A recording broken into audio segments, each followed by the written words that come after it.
Welcome to Gentle's World Agency, where we bring to you the latest news around the world.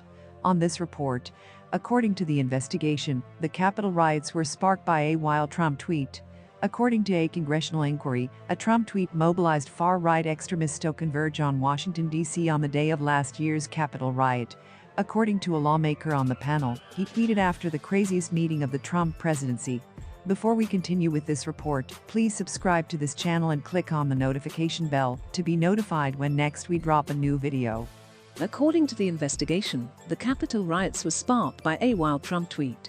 According to a congressional inquiry, a Trump tweet mobilized far-right extremiststo converge on Washington, D.C. on the day of last year's Capitol riot. According to a lawmaker on the panel, he tweeted after the craziest meeting of the Trump presidency. The then-president forged ahead with a rallying call to supporters, even though aides repeatedly told him he had fairly lost the 2020 election to Joe Biden. The committee accuses Mr. Trump of an attempted coup to remain in power. Supporters of Donald Trump violently stormed Congress on 6 January 2021 as lawmakers met to certify Mr. Biden's victory. Hours before the hearing, Mr. Trump, a Republican, dismissed the Democratic-led House of Representatives panel on his Truth social media platform as political hacks and thugs perpetrating a hoax. What happened on 6 January at the Capitol riot? The Select Committee has been conducting a nearly year-long investigation into the attack on the Capitol. Tuesday's hearing, the 7th since June, focused on a tweet Mr. Trump sent in the early hours of 19 December 2020 and a stormy 6-hour meeting at the White House that preceded the post. Jamie Raskin, a Maryland Democrat on the committee, said the meeting had been described as unhinged and not normal. Mr. Trump had already been told by White House aides and figures within his own campaign team that he should concede to Mr. Biden, a Democrat. However, on 18 December he welcomed to the White House some informal advisors who had been urging him to pursue his unfounded claims of widespread voter fraud.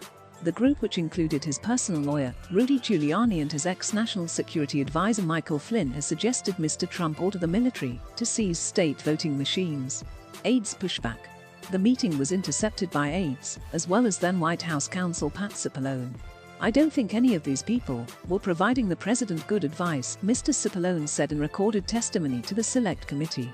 What followed was hours of argument, during which Mr. Cipollone said he was attacked verbally, but kept pushing back, asking the group, "Where is the evidence?" They did not offer any proof, he and other aides told the committee. The meeting ended after midnight with the idea of seizing ballot boxes rejected. Mr. Trump's tweet, sent at 1:42 local time, told supporters, "Statistically impossible to have lost the 2020 election. Big protest in D.C. on January 6th. Be there, will be wild." The post, Mr. Raskin argued, electrified and galvanized his supporters, who believed Mr. Trump's claims that the election had been stolen from him. The panel says the tweet was the siren call to extremist groups such as the Oath Keepers and Proud Boys to turn up. 2 members of the groups are awaiting trial on rare seditious conspiracy charges related to the Capitol riot.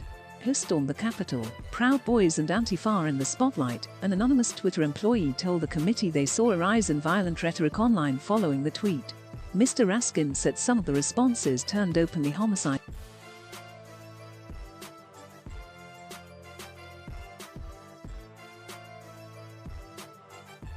Committee members are trying to draw a direct line between the social media post and the violence on 6 January.